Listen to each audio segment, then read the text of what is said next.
دوپہر کھانے میں آپ نے 2 روٹیاں کھا لی ہیں, رات کھانے میں آپ نے چاول بھری ہوئی کھا لیے, تو اب تینوں کھانوں کا سائز ڈفرینٹ ہو گیا. اس کے لیے جنرل سی بات میں آپ کو بتا دیتا ہوں کہ ایک عام 90 گرام یا 100 گرام آٹے کی روٹی جو ہوتی ہے, وہ چھوٹے درمیانے پیڑے کی روٹی, ایک روٹی یا 3 سلائس یا پکے ہوئے 1 کپ بھرا ہوا چاول, پکے ہوئے چاول, ان تینوں کا سائز برابر ہے. اب آپ دیکھ لیجئے, آپ نے بریک فاسٹ میں اگر 3 سلائس کھانے ہیں تو بھی آپ کو تینوں کھانے آپ کے برابر ہو جائیں گے, یا آپ نے 1 چپاتی کھانی ہے تو بھی وہی بات ہو جائے گی, یا تینوں ٹائم پہ 1 چپاتی کھائیں گے تو بھی برابر ہے, یا رات کو آپ چپاتی چھوڑ کے 1 پیالی پکے ہوئے چاول کھا لیتے ہیں, اوپر آپ نے سیلڈ ڈال لیا ہے یا چھوٹا گوشت ڈال لیا ہے, تو وہ بھی آپ کے لیے برابر ہے, تو وہ ٹھیک ہے. یہ نمبر 2 پہ آ گیا, meal time, meal size, and third is meal type. Meal type کا مطلب یہ ہے کہ آپ نے کیا کھانا ہے اور کیا نہیں کھانا, یہ آپ کو اندازہ ہونا چاہیے. دیکھیے اس میں یہاں پھر وہ سوشل میڈیا والی کو تھوڑی سی بات آ جائے گی. آنسر ٹو دا کوشچن وہ یہ ہے اعتدال. زندگی میں اعتدال آپ رکھ لیں گے تو انشاءاللہ کوئی پرابلم نہیں آئے گا. دیکھیے آپ ایسے لوگ ہمارے پاس آتے ہیں جن کو ہم نے کہا ہوتا ہے جی کہ آپ نے چینی نہیں کھانی, جلیبیاں مٹھائیاں نہیں کھانی ہے, یہ کچھ نہیں کرنا. وہ ہر وہ چیز کھا رہے ہوتے ہیں جو ہم نے منع کی بھی ہوتی ہے, لیکن اس کی مقدار اتنی تھوڑی ہوتی ہے کہ ان کی شوگر بھی ٹھیک چل رہی ہوتی ہے, بھاگ دوڑ بھی رہتی ہیں, ایکٹیو بھی ہوتے ہیں, دے آر ویری گڈ. اچھا دوسری طرف ہم نے بتایا تھا جی آپ نے سبزی بھی کھانی ہے, آپ پھل کھا سکتے ہیں, آپ مٹن کھا سکتے ہیں, آپ بیف کھا سکتے ہیں, آپ فش کھا سکتے ہیں, یہ تمام چیزیں اجازت ہے آپ کو, لیکن اس کی مقدار وہ اتنی کھا جاتے ہیں کہ حالانکہ وہ سب چیزیں وہ کھاتے ہیں جو ہم نے اجازت دی بھی ہوتی ہے, لیکن اس کی کوانٹٹی اتنی زیادہ ہو جاتی ہے وہ کوئی نہ کوئی کمپلیکیشن یا ان کی شوگر کبھی کنٹرول میں نہیں ہو رہی ہوتی ہے. تو اعتدال جو ہے یہ اس تالے کی سب سے بڑی چابی اعتدال ہے. تو آپ نے کیا کھانا ہے کیا نہیں کھانا, گندم, مکئی, باجرا اور جو, ان سب کے اپنے اپنے آٹے کی روٹی آپ کا دل کرتا ہے جس دن مکئی کی روٹی کھانے کے لیے ضرور کھائیے, لیکن پھر وہ اعتدال. کبھی کبھار آپ کا دل کرتا ہے باجرے کی یا مکئی کی تو ضرور کھائیں, کوئی پرابلم نہیں ہے, لیکن یہ نہیں کرنا کہ روزانہ اب میں وہی شروع کر دوں, گھی کا پیڑا رکھا ہوا سا. گندم کی روٹی بغیر چھنے آٹے کی 1 روٹی کھائیں, کوئی پرابلم نہیں ہے. ہمارے جینز, ہماری اسٹیپل فوڈ جو ہے دیٹ از گندم. ہمارے جینز کی ساری جو فارمیشن ہے وہ گندم کے مطابق ہوئی ہوئی ہے. بالکل. آپ اگر گندم چھوڑ دیں گے, کمپلیٹلی چھوڑ دیں گے, انگریڈینٹ آف لائف, یس, تو آپ کچھ ٹائم کے بعد اس کا کوئی نہ کوئی نقصان لازمی. ہمارے نان الرجیک ہیپاٹائٹس لے کے آ جاتے ہیں, وہ کھا کے گوشت کھا رہے ہیں, پھر وہ چکنائیاں کھا رہے ہیں, تو کوئی نہ کوئی دوسری کمپلیکیشن لے کے آ جاتے ہیں. اچھا اس کے بعد آپ نے 1 چپاتی لے لی صبح, 1 دوپہر 1 شام. بے شک چپاتی کھائیں, کوئی ایشو کوئی نہیں ہے. چینج کر کے پھل سارے کھا سکتے ہیں, لیکن پھل کا ملک شیک یا جوس یہ نہیں پینا, ان کا گلائسیمک انڈیکس بہت زیادہ ہوتا ہے. اسی طرح آپ سارے کی ساری دالیں کھا سکتے ہیں, ساری ویجیٹیبلس کھا سکتے ہیں, دودھ پی سکتے ہیں, انڈا کھا سکتے ہیں, دہی کھا سکتے ہیں, چاول کھا سکتے ہیں. ان تمام چیزوں کو اعتدال میں استعمال کرنا ہے. جو چیزیں نہیں کھانی ہیں نا, وہ سر آپ نے گڑ, چینی, شکر اور ان کی بنی ہوئی چیزیں اور مٹھائیاں, یہ چیزیں ہیں جو نہیں کھانی چاہیے. اور کسی بھی چیز کا ملک شیک یا جوس یہ نہیں لینا چاہیے. باقی تمام چیزیں اعتدال کی حالت میں کھا سکتے ہیں. آپ نے مثلا مینگو کھانا ہے, آپ کا اچھا کنٹرول ہے تو آدھا مینگو کھا سکتے ہیں. بہت اچھا کنٹرول ہے, پورا مینگو بھی کھا سکتے ہیں. آپ تھوڑی چپاتی کی مقدار کم کر کے پھل تھوڑا اور بھی انکریز کر سکتے ہیں. تربوز کھا سکتے ہیں, جو مرضی پھل کھائیے اعتدال کے ساتھ. تو اس لیے اب جو میں نے جنرل قسم کی باتیں بتا دی, ہر سبزی, ہر دال اور ہر پھل اجازت ہے, کوئی چیز ان میں سے منع نہیں ہے اعتدال کے ساتھ. گندم کی روٹی, مکئی کی, جو کی کمبینیشن کرنے کی کوئی ضرورت کوئی نہیں ہے. کوئی شوگر فری آٹا کوئی نہیں ہوتا ہے. یہ سب باتیں ہوتی ہیں نا. وہ کسی نے مجھے, میرے پیشنٹ نے بتایا جی, میں ایک شہر کا نام لیا انہوں نے کہ وہاں وہ باہر بوریوں کے اوپر نا انہوں نے وہ ٹیگ سے لگا کے رکھتے شوگر فری آٹا. شوگر فری آٹا کوئی نہیں ہوتا. آپ شوگر فری آپ کا اعتدال ہے, شوگر فری آٹا نہیں ہوتا. آپ اعتدال کے ساتھ جو بھی چیز کھائیں گے انشاءاللہ کوئی پرابلم نہیں کرے گی. وہ چیزیں جو ٹھیک ہے ہیلتھ کے لیے. جو نہیں ٹھیک ہے ان کو اوائڈ کیجیے, جس میں کولڈ ڈرنکس ہو گئے, مٹھائیاں ہیں, شوگر ہے, گڑ شکر. پھر چینی گڑ شکر کے بارے میں لوگوں میں یہ کانسیپٹ ہوتا ہے کہ جی شکر میں شاید شوگر نہیں ہے. ایسی بات نہیں ہے, شکر میں بھی شوگر ہوتی ہے. تو اب آپ نے 3 چیزیں دیکھ لیں, کھانے کا ٹائم, کھانے کا وقت, سائز اور میل ٹائپ, کہ کھانے کی ٹائپ کون سی ہونی چاہیے. اب آخری ہے واک کتنی کرنی چاہیے. واک کرنی ضرور چاہیے اور سزا کے طور پہ نہیں کرنی چاہیے.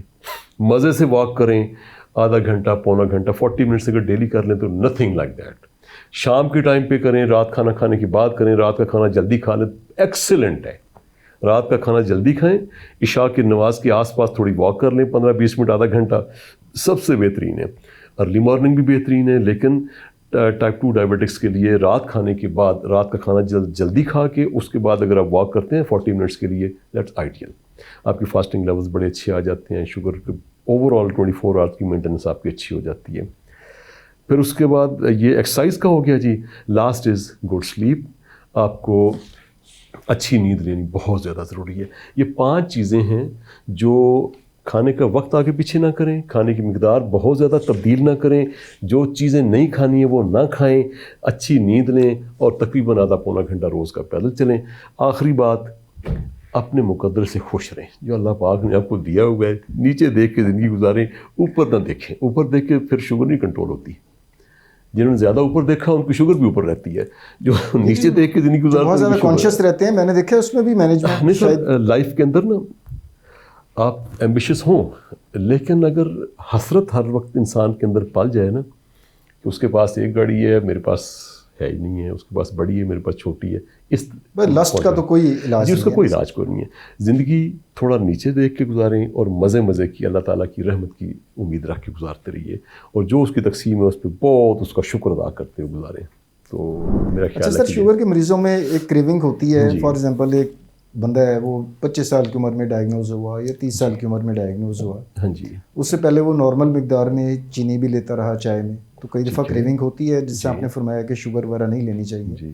تو اب قدرتی اس کے ریپلیسمنٹس بھی آ گئی ہوئی ہیں جو نیچرل ہیں. جی جی. ہربس, جس طرح اسٹیویا ایک ہے ہرب, تو اس کو بھی یوز کیا جا سکتا ہے. جی بالکل. کیلوریک ویلیو 0 ہے. اچھا, اس میں پھر میں وہی بتانے لگا ہوں آپ کو کہ دیکھیے اس کے بارے میں نا آج کافی ایکسٹینسو باتیں کر رہے ہیں ہم, لیکن دیکھیے جیسے اب کینٹل کا نام لے کے لوگ لیتے ہیں, سکرال کا نام لے کے لیتے ہیں, اسٹیویا کا نام لے کے, تو یہ سارے جتنے بھی سویٹنرز ہیں, آرٹیفیشل سویٹنرز, ان کا اگین اگر آپ بالکل ڈیلی ریگولرلی دن صبح دوپہر شام 3 مرتبہ چائے میں ڈال رہے ہیں, ہر چیز کے اندر ڈال رہے ہیں, اگین یہ بے اعتدالی ہو جاتی ہے.